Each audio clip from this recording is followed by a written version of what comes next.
ஐயா துணை அகிலம் கல்வி சாலை ஆராய்ச்சி நிறுவனத்தில் இணைந்திருக்கின்ற அனைத்து அன்புள்ளங்களையும் அன்போடு வரவேற்று நாம் இன்றைய பாடப்பகுதிக்குள் செல்ல இருக்கின்றோம். இன்றைய பாடப்பகுதி விருத்தத்தினுடைய தொடர்ச்சியை நாம் பார்க்க இருக்கின்றோம். வைகுண்டருக்கு நாராயணமூர்த்தி அவருடைய மனசோர்வை போக்குகின்ற விதமாக, தேற்றுகின்ற விதமாக சொல்லக்கூடிய அந்த விருத்தத்தினுடைய பகுதியை நாம் இப்போது பார்க்கின்றோம்.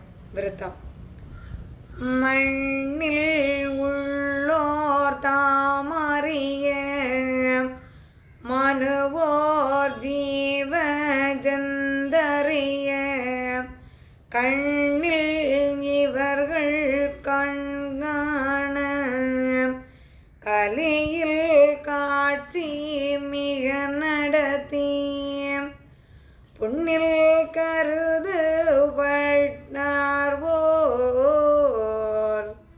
பொல்லானீசன் கண்டுழைந்து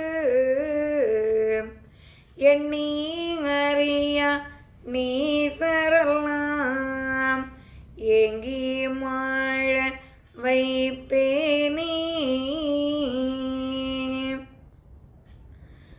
ஐயா நாராயணமூர்த்தி வைகுண்டரிடம் சொல்லுகின்றார், மகனே, நீ வேதனைப்பட வேண்டாம். உனக்கு எல்லா சிறப்புகளும் காத்து கொண்டிருக்கின்றது.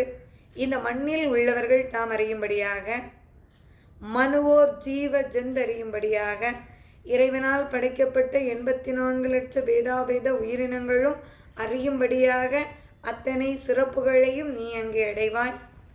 கண்ணில் இவர்கள் கண்காண, இந்த உலகில் கலி எண்ணம் கொண்டவர்கள் கண் காணும்படியாக அத்தனை சிறப்புகளையும் நீ அனுபவிப்பாய். இந்த கலியில் சிறப்பான காட்சிகளை நீ நடத்தி வருவாய்.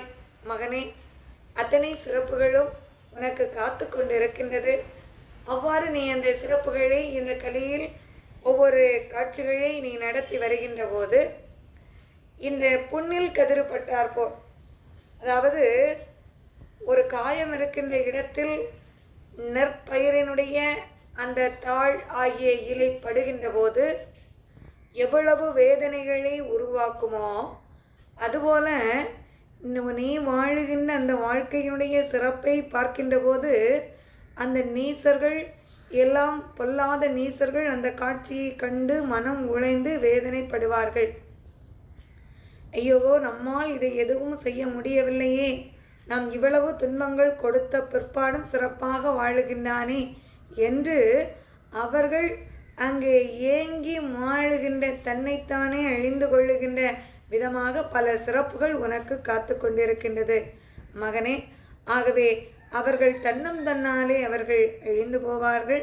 நீ வேதனைப்பட வேண்டாம், உனக்கு சிறப்புகள் காத்து கொண்டிருக்கின்றது என்று அங்கே சொல்லுகின்றார். ஐயா